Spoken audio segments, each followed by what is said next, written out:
Ano lang, for James kasi you mentioned before na every time we do a sweet scene with Nadine, you think of something na you like about her. What was it daw? So, which scene?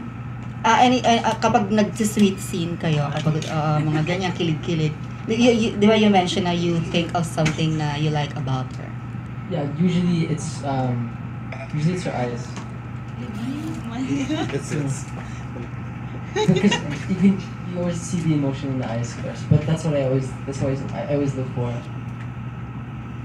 How about Nads? May ganong technique ka rin ba for James? Same din with his eyes. I mean, talagang pag meron kami eksena, hindi yung eyes ko, hindi ko tinatanggal sa eyes niya.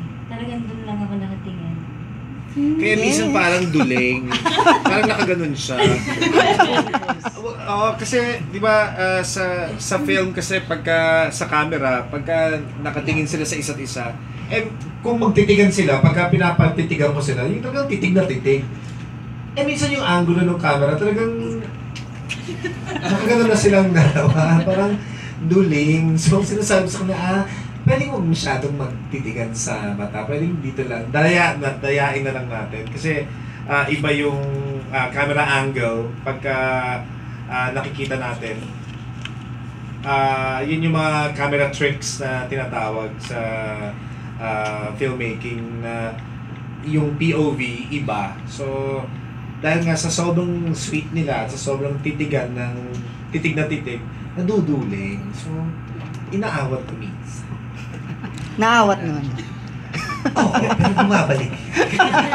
After take, magtititigan din. And one last ko na lang.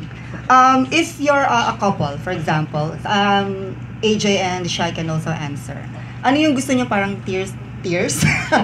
Terms of endearment. Yung cupcake. Oo, mga ganyan. Sugar. What would you like to call Nads and vice versa? Same goes to. Hello, Bangs. Hello, Bangs. Ming.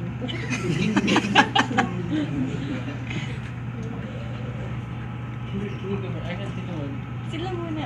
Oh, go. Ay, di ba sila muna?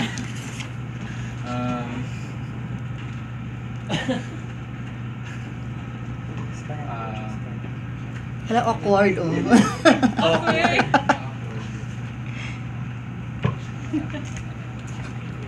Ako kasi,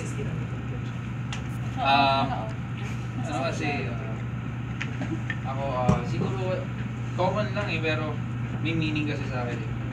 Gusto ko baby. Kasi, tinitreat ko yung girl ko na baby talaga. Talagang gusto ko yung feel niya na parang talagang sa akin siya nakasandal. Yung lahat ng gagawin niya sa akin nakasandal. Pinababy ko talaga. Kaya hindi siya yung baby, gano'n lang. Parang baby. Kumbaga may laman talaga yung tao. Ganun. Kaya na lang din.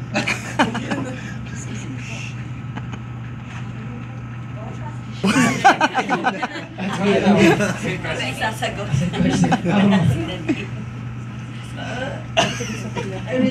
I don't think I would give her a nickname. I mean, there's a babe or baby. I don't know. It's so common. Nadine is a nice name, so. Wala daw si Nadine. Si Derek sasagot. Hindi natawag niya ako.